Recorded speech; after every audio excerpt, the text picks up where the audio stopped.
Hello, j'espère que vous allez bien. J'avais à cœur de faire cette vidéo parce que beaucoup vont s'inquiéter après ma première vidéo que je vais mettre.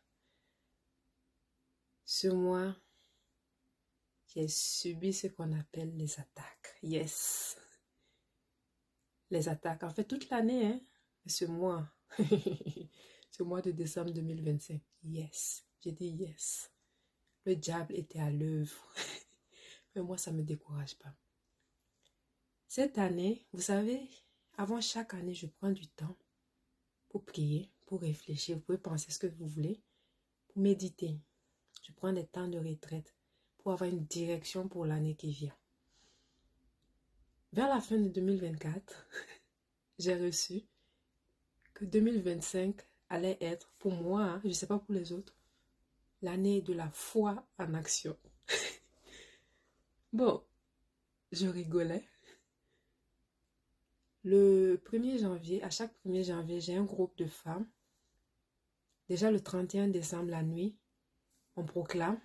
J'ai écrit parce que le thème de l'année pour 2026, je l'ai reçu. Hein. Je l'ai reçu depuis 3 mois. Donc, à chaque 31 décembre, je proclame le thème de l'année. Et non, je dis le thème de l'année que j'ai reçu. On proclame, on déclare. Et le 1er janvier, je commence à parler un peu pour l'année. On prie et tout, dans tous mes groupes. Donc, le 2 janvier, ou bien le 1er janvier 2025, les messages sont encore là. Pour les gens qui vont dire, ah, comme ça, les messages sont là. Ce que j'aime, c'est que souvent je garde les preuves. J'ai écrit que l'année 2025, ça allait être chaud. Quand je disais ça, je ne savais pas que ça allait être chaud chez moi-même. C'est-à-dire que 4 mois de maladie où tu ne pouvais même pas te lever. Ça, c'était de mars, non. En tout cas, j'ai même plus envie de penser à cette période-là. De mars jusqu'à fin septembre. C'était chaud chez moi. Je ne pouvais même pas parler. À un moment donné, je suis partie des réseaux sociaux même. Ensuite, ce mois de décembre.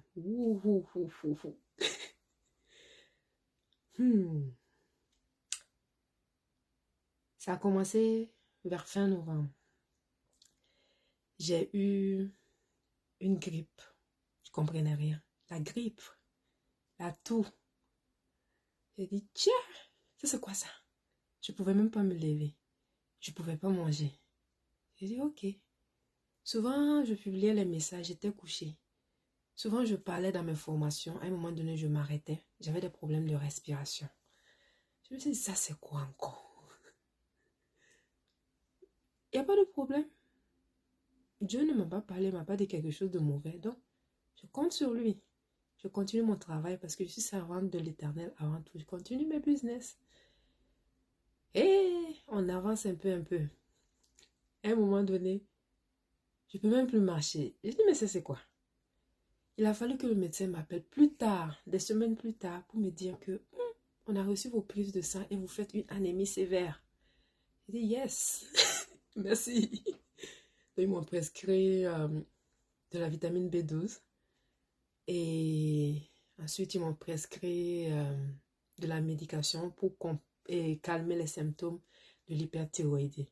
D'ailleurs, je n'ai pas oublié, je vais revenir en 2026 pour faire des capsules pour montrer où est-ce que j'en suis pour l'hyperthyroïdie, où est-ce que j'en suis pour le foie, où est-ce que j'en suis pour les autres bobos. Mais j'aimerais vous dire que ça va. Le Seigneur a agi. Regardez-moi, je suis en forme. Parenthèse fermée. Donc, le médecin m'a appelé pour me dire qu'en urgence, que je faisais une anémie sévère. Ils allaient me prescrire de la vitamine B12. J'ai dit, il n'y a pas de problème, je vais reprendre. Je vais recommencer à prendre, il n'y a pas de problème. Donc, depuis que j'ai recommencé, ça va. Vous voyez, ça va très bien. Moi, je me suis levée, j'étais guérie. Je ne pouvais même pas aller déposer les enfants à l'école. C'est le papa qui partait les déposer.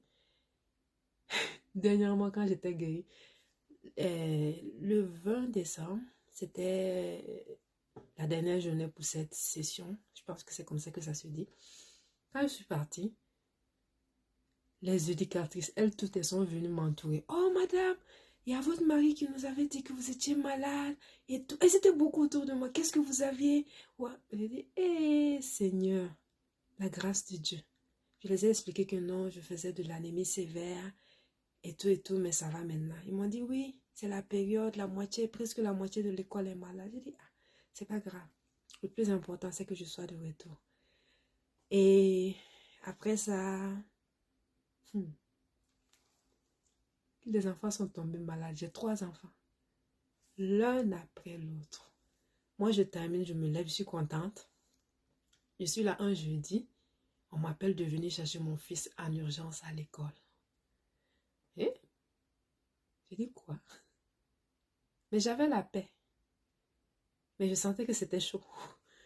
Donc, dans ces conditions, je ne conduis pas. J'ai pris un Uber avec le siège d'auto de l'enfant. J'ai négocié le Uber sur l'application. J'ai pris aller-retour. Donc, je suis allée chercher l'enfant. Et l'enfant n'arrivait même pas à marcher. On est venu. 3 jours, 5 jours, il était couché. Il n'arrivait pas à manger. Il n'arrivait pas à marcher. Dans ce temps-là, tu fais quoi? Les urgences sont remplies. Les cliniques sont remplies. Pour avoir un rendez-vous, c'est chaud. Tu fais quoi? J'ai prié. J'ai prié, mais ça ne veut pas dire qu'on n'est pas sage aussi. On l'a donné des calmants, les conseils que le pédiatre nous donne. Voilà, en mesure d'urgence, on a fait ça. Et il faut savoir qu'il est autiste.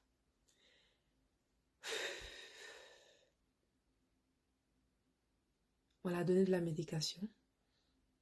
Il ne voulait pas manger. Donc, on a continué tranquillement. Après 3 à 5 jours, avec son père, on le flattait. Et on lui demandait qu'est-ce qu'il voulait manger. Il parlait un peu des fois, je veux la pizza, je veux du McDo. Donc, on l'achetait. Des fois, il ne mangeait pas. On prenait tout, on rangeait. Des fois, on jetait même. Il ne voulait pas manger. C'est à partir de 5 jours que ça a commencé à aller. Il mangeait et ça allait. Il s'est levé, il a commencé à sauter. Et tu dis, ah, il est guéri, c'est bon. Je veux me rassurer un peu. Sa petite soeur se couche aussi. Même chose. J'ai dit, ah, ok, comme l'autre modèle là, son frère a fait 3 à 5 jours comme ça, il ne mangeait pas. Donc, je ne vais pas m'inquiéter. On dirait que c'est une épidémie. Ou bien, comment on appelle, c'est contagieux. Voilà. Donc, elle a eu aussi son tour de maladie, 3 à 5 jours. Oui, c'est 5 jours. Elle n'arrivait pas à manger. Elle n'arrivait tellement... Elle était inquiète. Chaque fois, elle m'appelait. Et celle-là m'a traumatisée. Maman, viens, je n'arrive pas. Je cours, je viens. Il y a quoi? Je n'arrive pas à marcher. Je dis, comment ça tu n'arrives pas à marcher? Lève-toi, lève-toi, lève-toi, je veux voir. Lève-toi. Allez, tiens ma main, on marche. Tu es juste fatiguée, tu es faible, puisqu'elle s'inquiétait. Et après, elle dit à sa soeur, va appeler maman. Je cours, je vais la voir dans sa chambre. Je pensais que c'est quelque chose de grave. Non, maman, je voulais juste que tu fermes la lumière. Je dis, mais ta soeur est à côté de toi. Elle ne pouvait pas éteindre. Mais c'était drôle en même temps. Hein.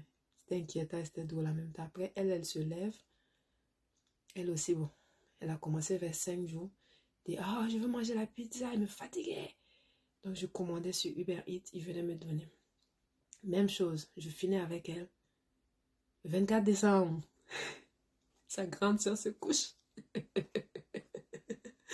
J'ai dit, yes. J'étais attaquée. Mais ça va aujourd'hui. Ils vont bien. Ils vont mieux. Moi aussi, ça va. Leur papa n'a rien eu. Bon, il a eu sa part aussi, mais c'était pas aussi grave. Donc, mais ça va aujourd'hui. Je rends grâce à Dieu. Vous avez vu, je n'ai pas arrêté de louer Dieu. Je n'ai pas arrêté de parler de Dieu et tout parce que je fais confiance à mon Dieu. Il n'y a pas de choses qui vont venir m'ébranler ici. Zéro. Zéro stress, zéro peur, zéro découragement. Je continue de louer mon Dieu. Que ça va ou ça va pas, je loue mon Dieu. Parce qu'il a trop fait pour moi.